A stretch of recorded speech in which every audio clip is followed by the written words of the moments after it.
അടുത്താണ് characteristics of life span development. ഒന്നാമത്തെയാണ് life long development. അതായത് ഡെവലപ്മെൻറ്റ് എന്ന് പറയുന്നത് ഒരു ലൈഫ് ലോങ് പ്രോസസ്സാണ്. അത് കൺസെപ്ഷൻ ടു ഡെത്ത് വരെ നീണ്ടു നിൽക്കുന്ന ഒരു പ്രോസസ്സാണ്. അതല്ലാതെ ഏതെങ്കിലും ഒരു പർട്ടിക്കുലർ പീരീഡിൽ മാത്രം ഒതുങ്ങി നിൽക്കുന്നില്ല എന്നുള്ളതാണ് life long development is A life long എന്നതുകൊണ്ട് ഉദ്ദേശിക്കുന്നത്.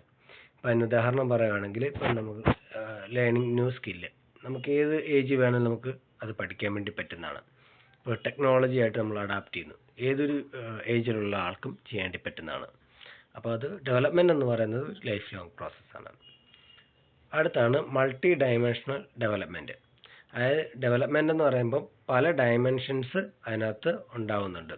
ഇപ്പോൾ ബയോളജിക്കൽ ആവാം, കൊഗ്നിറ്റീവ് ആവാം, സോഷ്യോ ഇമോഷണൽ ആസ്പെക്ട്സ് ആവാം. അങ്ങനെ ഏതൊരു ഡയമെൻഷനിലേക്കും ഈ ഡെവലപ്മെൻറ്റ് ഉണ്ടാകുന്നുണ്ട്.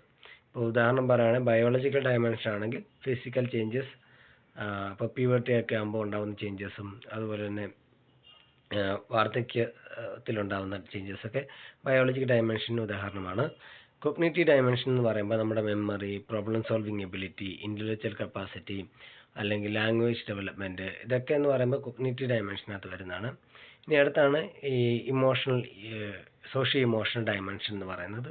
ഇപ്പോൾ എമ്പതി, റിലേഷൻഷിപ്പ് ഫോം ചെയ്യുക, മാനേജിങ് ഇമോഷൻസ്, ഇതൊക്കെ ഉണ്ടാകുന്ന മാറ്റങ്ങളൊക്കെ ഏതൊരു കാലഘട്ടത്തിലും വ്യത്യസ്തമായ തലങ്ങളിലുണ്ടാകുന്ന മാറ്റങ്ങളാണ്.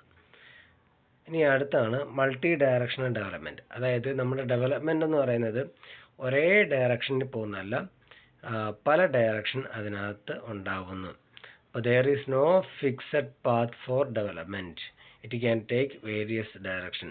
ഇപ്പം ചിലതെന്ന് പറയുമ്പം ഡിക്ലൈൻ ആവുന്നതായിരിക്കും, ചിലതെന്ന് പറയുന്നത് ഗ്രോത്ത് ആയിരിക്കും. ഇപ്പം നമ്മൾ പറയാം, നമ്മുടെ ഫിസിക്കൽ സ്ട്രെങ്ത് പ്യൂബർട്ടിക്ക് ആകുമ്പോഴത്തേക്ക് നമ്മുടെ ഫിസിക്കൽ സ്ട്രെങ്ത് നന്നായിട്ട് ഇൻക്രീസ് ചെയ്യുന്നു, അതൊരു ഗ്രോത്ത് ആണ് ഉണ്ടാകുന്നത്. എന്നാൽ ഒരു വാർദ്ധക്യമൊക്കെ ആകുമ്പോൾ നമ്മുടെ ഫിസിക്കൽ സ്ട്രെങ്ത് ഡിക്ലൈൻ ചെയ്യുന്നു. അപ്പോൾ അത് നേരെ ഓപ്പോസിറ്റാണ് ഉണ്ടാകുന്നത്. അപ്പം ഡെവലപ്മെൻറ്റ് എന്ന് പറയുമ്പോൾ കൃത്യം എന്തെങ്കിലും ഒരു ഡയറക്ഷൻ അതിനില്ല, അതിന് ഏത് ഡയറക്ഷൻ വേണമെങ്കിലും എടുക്കാം എന്നുള്ളതാണ് അടുത്ത കൺസെപ്റ്റ്. അടുത്താണ് പ്ലാസ്റ്റിസിറ്റി എന്ന് പറയുന്നത്. പ്ലാസ്റ്റിസിറ്റി എന്ന് പറഞ്ഞാൽ നമ്മുടെ എൻവയോൺമെൻറ്റൽ സാഹചര്യങ്ങൾക്കനുസരിച്ച് നമ്മുടെ എബിലിറ്റികൾ അഡാപ്റ്റ് ചെയ്യപ്പെടുന്നു എന്നുള്ളതാണ് ഈ ഒരു കൺസെപ്റ്റ് പറയുന്നത്.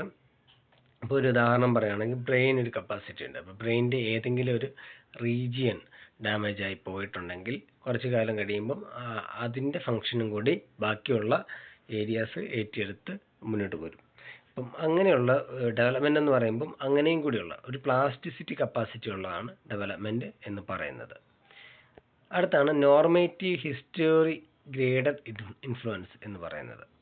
അതെന്ന് പറഞ്ഞാൽ, അതായത് ബയോളജിക്കലോ എൻവയോൺമെൻറ്റലോ ആയിട്ടുള്ള ഇൻഫ്ലുവൻസ്, അത് ഹിസ്റ്റോറിക്കൽ ഇവൻറ്റുമായിട്ട് ബന്ധപ്പെട്ടിരിക്കുന്ന ഈ ബയോളജിക്കലോ എൻവയോൺമെൻറ്റലോ ആയിട്ടുള്ള കാര്യങ്ങൾ നമ്മുടെ ഡെവലപ്മെൻറ്റിനെ അഫക്റ്റ് ചെയ്യുന്നു. നമ്മുടെ എന്ന് മാത്രമല്ല, ആ എൻ്റയർ ജനറേഷൻ്റെ ഡെവലപ്മെൻറ്റിനെ അഫക്റ്റ് ചെയ്യുന്നുണ്ട്.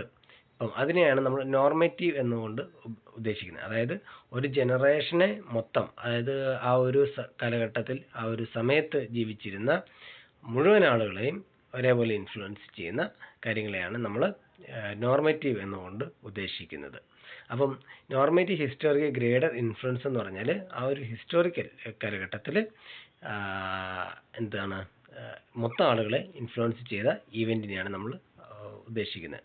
ഇപ്പോൾ ഒരു ഉദാഹരണം പറയുകയാണെങ്കിൽ, ഇപ്പോൾ ഡിപ്രഷൻ, അതായത് ഗ്രേറ്റ് ഡിപ്രഷനൊക്കെ ഉണ്ടായ സമയം, അല്ലെങ്കിൽ വാറിൻ്റെ സമയം, അതല്ലെങ്കിൽ ഇപ്പോൾ ഫ്രീഡം ഫൈറ്റിൻ്റെ സമയം.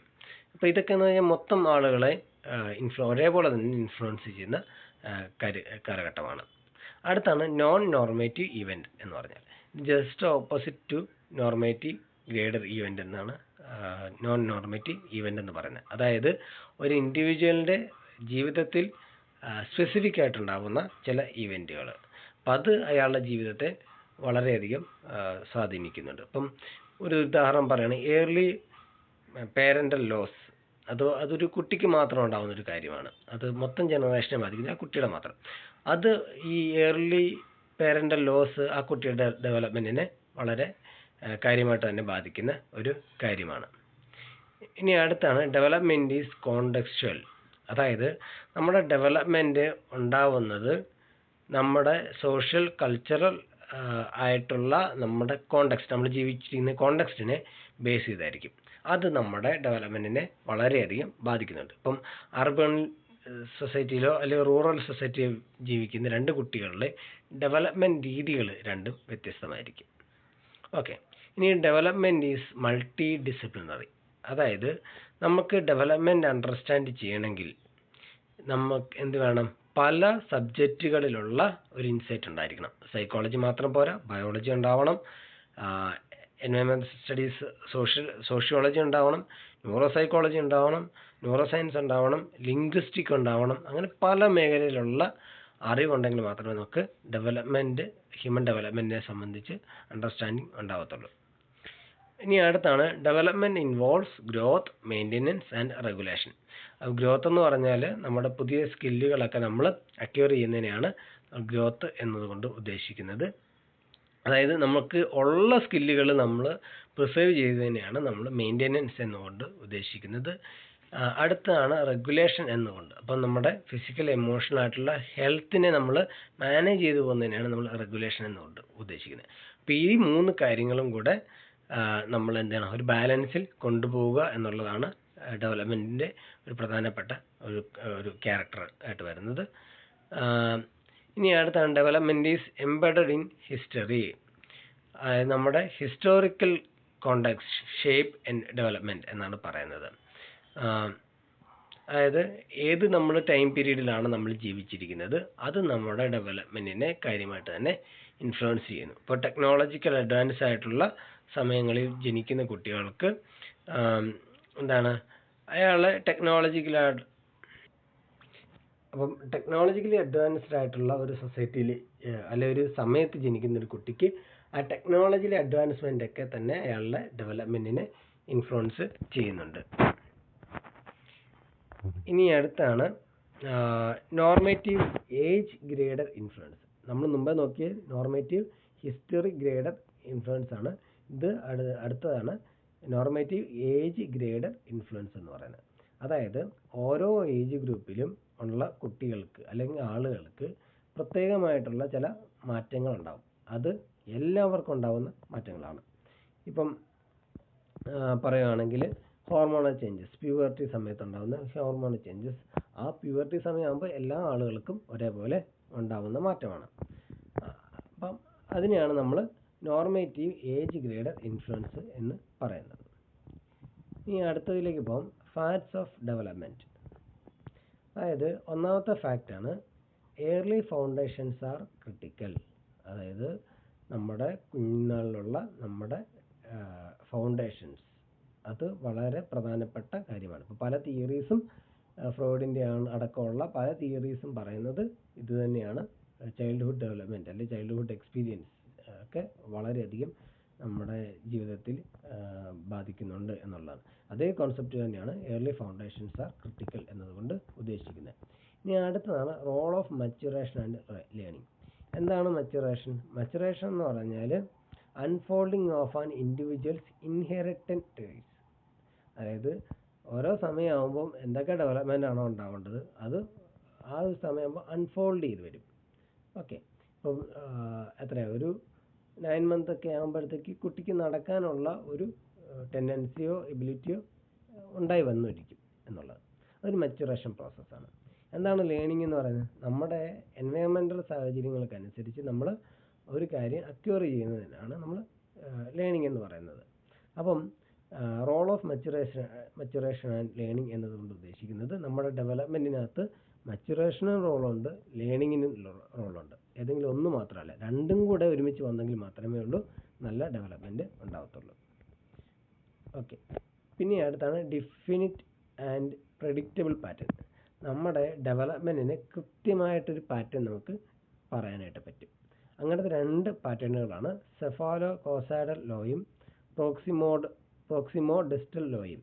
അതായത് സെഫാലോ കോസാഡൽ ലോ പറയുന്നതെന്ന് പറഞ്ഞാൽ നമ്മുടെ ഡെവലപ്മെൻറ്റ്, പ്രത്യേകിച്ച് ഫിസിക്കൽ ഡെവലപ്മെൻറ്റ് ഉണ്ടാവുന്നത് ഹെഡ് ടു ഫുഡാണ്. ആദ്യമേ തലയ്ക്കായിരിക്കും മാറ്റങ്ങൾ ഉണ്ടാകുന്നത്, അതിന് ശേഷമായിരിക്കും ഇങ്ങനെ ഓരോ ശരീരഭാഗങ്ങൾക്ക് ഉണ്ടായി ഏറ്റവും അവസാനം കാലിൻ്റെ ഡെവലപ്മെൻറ്റ് ഉണ്ടാകുന്നത് എന്നാണ് പറയുന്നത്, അല്ലെങ്കിൽ കാലിന് ചേഞ്ചസ് ഉണ്ടാകുന്നതെന്ന് ഉദ്ദേശിക്കുന്നത്. പ്രോക്സിമോ ഡിസ്റ്റൽ ലോ എന്ന് പറഞ്ഞാൽ ഇത് അതേപോലെ തന്നെ മറ്റൊരു ലോ ആണ്. എന്താണ്? Development extended outward from the central axis of the body to extremities. അതായത് നമ്മുടെ ശരീരത്തിൻ്റെ സെൻട്രൽ ഭാഗത്ത് നിന്ന് ഇപ്പോൾ കൈകളിൽ സൈഡുകളിലേക്കായിരിക്കും ഡെവലപ്മെൻറ്റ് ഉണ്ടാകുക എന്നാണ് പറയുന്നത്. ഇങ്ങനത്തെ രണ്ട് പാറ്റേൺസ് നമുക്ക് കണ്ടെത്താനായിട്ട് സാധിക്കുന്നു. ഓക്കെ, ഇനി അടുത്താണ് ഇൻഡിവിജ്വൽ ഡിഫറൻസ്. അതായത് നമുക്ക് പറയാം രണ്ട് ഇൻഡിവിജ്വൽസ് സെയിം അല്ല, അയാൾ ഒരേപോലെ ആയിരിക്കും ഇതിലൊരു എൻവയോൺമെൻറ്റൽ സ്റ്റിമുലസ് ഉണ്ടാകുമെന്ന് പ്രതികരിക്കുന്നത്. അതിന് കാരണം അയാളുടെ ഡെവലപ്മെൻറ്റ്, അയാളുടെ ആ ഒരു അയാളുടെ ഡെവലപ്മെൻറ്റ്, അയാളുടെ യുണീക്കായിട്ടുള്ള ഒരു ഡെവലപ്മെൻറ്റ് ആയിരിക്കും അയാൾക്കുണ്ടാവുക. അതുകൊണ്ടാണ് ഈ ഇൻഡിവിജ്വൽ ഡിഫറൻസ് ഉണ്ടാവുന്നത്. Characteristics behaviour in each faces.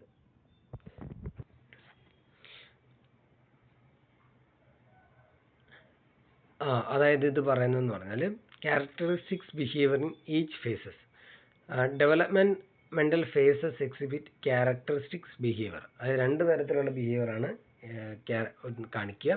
ഒന്ന് ഇക്വിലിബ്രിയം പീരീഡും രണ്ട് ഡിസ്ഇക്വിലിബ്രിയം പീരീഡും. ഇക്വിലിബ്രിയം പീരീഡ് ആണെങ്കിൽ നമ്മൾ എൻവയറമെൻറ്റൽ ഡിമാൻഡ്സിനോട് വളരെ സ്മൂത്തായിട്ട് അഡ്ജസ്റ്റ് ചെയ്യുന്നു. എന്നാൽ ഡിസ്ഇക്വിലിബ്രിയം പീരീഡ് ആണെങ്കിൽ നമുക്ക് അതിനകത്ത് അഡ്ജസ്റ്റ്മെൻറ്റിനകത്ത് പ്രശ്നങ്ങളുണ്ടാവുന്നു. അപ്പോൾ ഇതാണ് ഡെവലപ്മെൻറ്റിൻ്റെ ഒരു ക്യാരക്ടറിസ്റ്റിക്സ് എന്ന് പറയാൻ പറ്റുന്നത്. ഇനി അടുത്തതാണ് ഹസാർഡ്സ് ഇൻ ഈച്ച് ഫേസസ്. ഈ stages is associated with specific hazards, physical, psychological, എൻവയറമെൻറ്റും ആകാം. ഓക്കെ, അതായത് ഓരോ ഡെവലപ്മെൻറ്റ് പീരീഡും അവിടെ ഏതെങ്കിലും തരത്തിലുള്ള സ്പെസിഫിക് ആയിട്ടുള്ള ആ സ്റ്റേജിൽ പറയുന്ന ചില ഹസാർഡ്സ് ഉണ്ടാവും.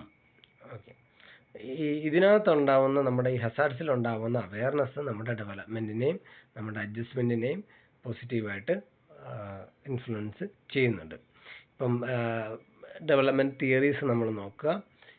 ഇപ്പം എറിക്സൻ്റെ തിയറി നോക്കുക, സ്റ്റേജസ് ഓഫ് ഡെവലപ്മെൻറ്റ് നോക്കുക. അപ്പോൾ അതിനകത്ത് ഓരോ സ്റ്റേജിനകത്തും ഓരോ ഡെവലപ്മെൻറ്റാണ് പറയുന്നത്.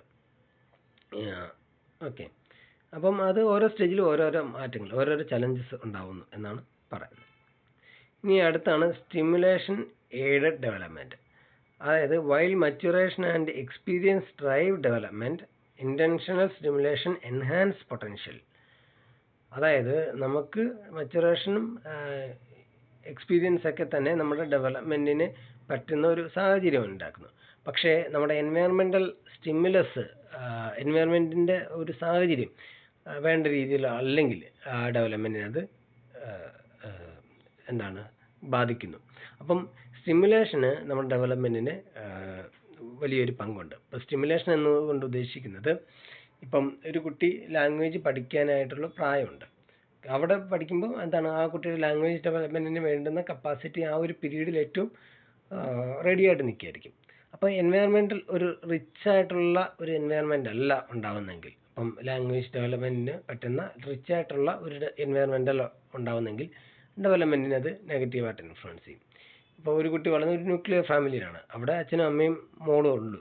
അപ്പോൾ അച്ഛനും അമ്മയും ജോലിക്ക് പോകുന്നു, കുട്ടീനെ അറ്റൻഡ് ചെയ്യാൻ പറ്റുന്നില്ല. അത് കുട്ടിയുടെ പൂവറായിട്ടുള്ള ഒരു സ്റ്റിമുലേഷൻ ആയിരിക്കും കുട്ടിക്ക് ഉണ്ടാകുന്നത്. ലാംഗ്വേജ് ഡെവലപ്മെൻറ്റിനെ സംബന്ധിച്ചിടത്തോളം പൂവറായിട്ടുള്ള ഒരു സിറ്റുവേഷൻ ആയിരിക്കും ഉണ്ടാകുന്നത്. ഇതേ കുട്ടി തന്നെ ഒരു ക്രൗഡറായിട്ടുള്ള അല്ലെങ്കിൽ ഒരുപാട് ആളുകൾ കെയർ ചെയ്യാനുള്ള ഒരു സ്ഥലത്താണ് വളരുന്നതെങ്കിൽ ആ കുട്ടിക്ക് ഒരുപാട് ലാംഗ്വേജ് എക്സ്പോഷർ കിട്ടുന്നു. അത് ഡെവലപ്മെൻറ്റിന് കാര്യമാണ്. അപ്പോൾ ഇതിനെയാണ് നമ്മൾ സ്റ്റിമുലേഷൻ എന്നതുകൊണ്ട് ഉദ്ദേശിക്കുന്നത്. ഓക്കെ, ഇനി അടുത്താണ് കൾച്ചറൽ ഇൻഫ്ലുവൻസ്. നമ്മൾ ജീവിക്കുന്ന നമ്മുടെ സൊസൈറ്റിയിലെ കൾച്ചർ നമ്മുടെ ഡെവലപ്മെൻറ്റിനെ ഇൻഫ്ലുവൻസ് ചെയ്യുന്നുണ്ട്. അത് പോസിറ്റീവ് ആവാം, നെഗറ്റീവ് ആവാം, എങ്ങനെയാവാം. അത് നമ്മുടെ കാഴ്ചപ്പാടുകൾ, നമ്മുടെ പേഴ്സണാലിറ്റി, നമ്മുടെ അപ്പിയറൻസ്, അങ്ങനെയൊക്കെ ഉണ്ടായി വരാം. നമ്മുടെ സോഷ്യൽ ജെൻഡർ റോൾസ് അടക്കമുള്ള കാര്യങ്ങളൊക്കെ നിർണ്ണയിക്കുന്നതിനകത്ത് ഈ കൾച്ചറൽ ഇൻഫ്ലുവൻസ് ബാധിക്കുന്നുണ്ട്. ഇനിയാണ് social expectation at each stage. അതായത് നമ്മുടെ ഓരോ ഇൻഡിവിജ്വലിൻ്റെയും ഓരോ ഡെവലപ്മെൻ്റൽ സ്റ്റേജസിലും അയാൾ ചില സോഷ്യൽ എക്സ്പെക്റ്റേഷൻസ് അയാളിൽ നിന്ന് പ്രതീക്ഷിക്കുന്നുണ്ട്. ഇപ്പോൾ ഒരു ചൈൽഡിൻ്റെ ആയിരിക്കുന്ന സമയത്തുള്ള സോഷ്യൽ എക്സ്പെക്റ്റേഷൻ ആയിരിക്കത്തില്ല അയാൾ ഒരു അഡോളസൻസ് പീരീഡിലേക്ക് വരുന്നത്. അതായിരിക്കത്തില്ല നേരെ അയാൾ ഒരു അഡൾട്ട്ഹുഡിലേക്ക് വരുമ്പോൾ ഉണ്ടാകുന്ന സോഷ്യൽ എക്സ്പെക്റ്റേഷൻ എന്ന് പറയുന്നത്. അപ്പം അതും എന്താകും, ഈ ഒരു സോഷ്യൽ എക്സ്പെക്റ്റേഷനെ ഫുൾഫിൽ ചെയ്ത് പോകുന്നത് നമ്മുടെ ഡെവലപ്മെൻറ്റിനകത്ത് ഇൻഫ്ലുവൻസ് ഉണ്ടാക്കുന്ന കാര്യമാണ്. ഇനി അടുത്താണ് ട്രഡീഷണൽ ബിലീഫ്. ട്രഡീഷണൽ ബിലീഫ് എന്ന് പറഞ്ഞാൽ belief about physical and psychological characteristics influence how others judge us and how we evaluate our self. അപ്പം ട്രഡീഷണൽ ആയിട്ട് നമുക്ക് കിട്ടുന്ന പലതരത്തിലുള്ള ബിലീഫ് ഉണ്ടാവും. നമ്മുടെ ജെൻഡർ റോളിനെ സംബന്ധിച്ചുള്ള ബിലീഫാവാം, നമ്മുടെ ഓരോരോ ശീലങ്ങളെ സംബന്ധിച്ചുള്ള ബിലീഫാവാം, നമ്മുടെ തന്നെ അപ്പിയറൻസിനെ സംബന്ധിച്ചുള്ള ബിഹേവിയർ ആവാം, ബ്യൂട്ടി കൺസെപ്റ്റ് ആവാം. അങ്ങനെ പല കാര്യങ്ങളും അതിനകത്തുണ്ട്. ഇതൊക്കെ തന്നെ എന്ത് ചെയ്യും, മറ്റുള്ളവർ നമ്മളെ ജഡ്ജ് ചെയ്യുന്നതിനകത്തും നമ്മൾ നമ്മളെ തന്നെ ഇവാലുവേറ്റ് ചെയ്യുന്നതിനകത്തും ഒരു പങ്ക് വഹിക്കുന്നുണ്ട് എന്നാണ് ട്രഡീഷണൽ ബിലീഫ് എന്നതുകൊണ്ട് ഉദ്ദേശിക്കുന്നത്. ഓക്കെ, അപ്പോൾ ഇത്രയും കാര്യങ്ങളാണ് ഇതിനകത്തുള്ളത്. പറഞ്ഞ കാര്യങ്ങളൊക്കെ മനസ്സിലായി കാണും എന്നും പ്രതീക്ഷിക്കുന്നു.